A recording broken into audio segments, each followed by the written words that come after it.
Bueno, pues ya sin más preámbulos, tiene la palabra el joven profesor Federico Mayor Zaragoza. Esto es lo que yo le quería comentar al profesor Fernando Barrera, y es que efectivamente tiene que tener un padre muy joven.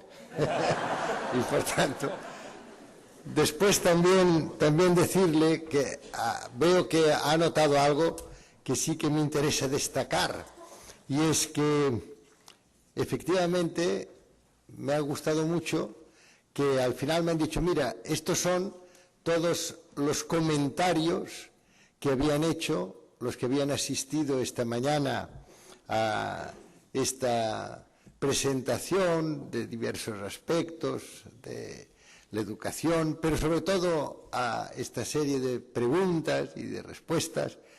Y claro, ¿por qué me interesaba?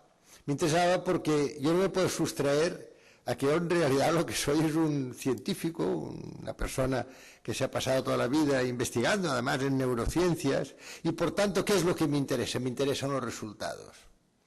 Y a mí hoy me interesaba mucho, y se los he pedido, he dicho que por favor, ahora cuando pasen ya estos días y ellos transcriban estos resultados, tengan la bondad de pasármelos, porque me ilustrarán para intervenciones en el futuro. No cabe duda de que he visto algunos de estos peces, porque lo ponían como si fuera un acuario, y he visto algunos que le hacen a uno pensar, y dices, ¿ves?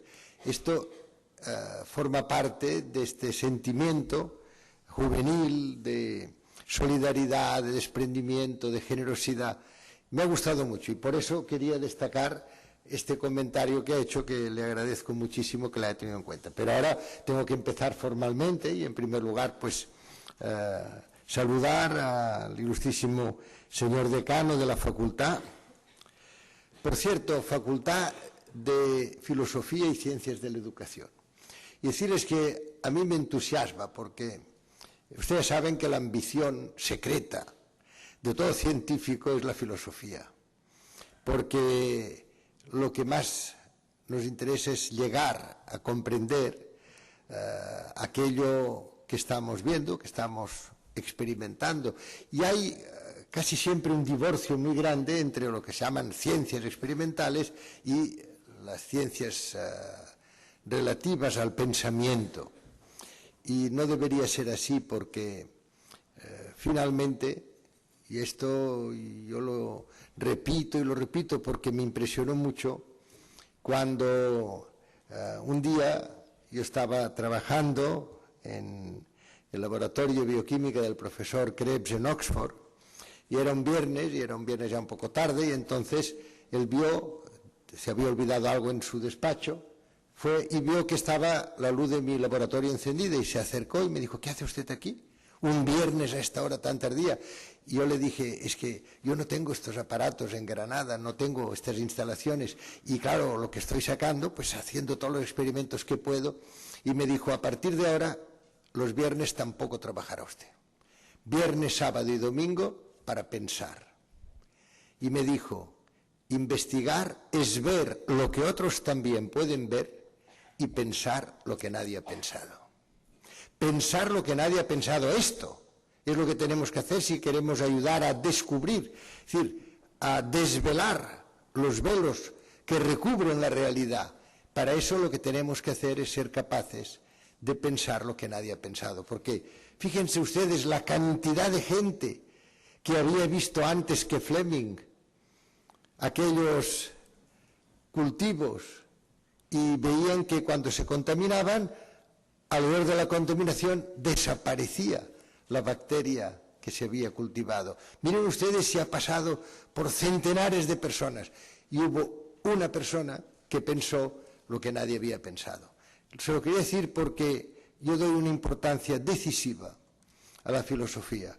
Y como científico también, decirles que para mí lo que ha representado Heráclito, o lo que ha representado Federico Guillermo Leibniz en mi formación, es realmente extraordinario.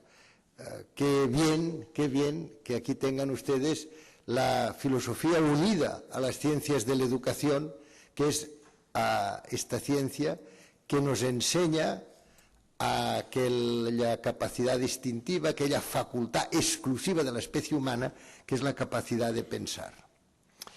Pues por tanto, señor decano de esta Facultad de Filosofía y Ciencias de la Educación, muchas gracias por recibirme aquí.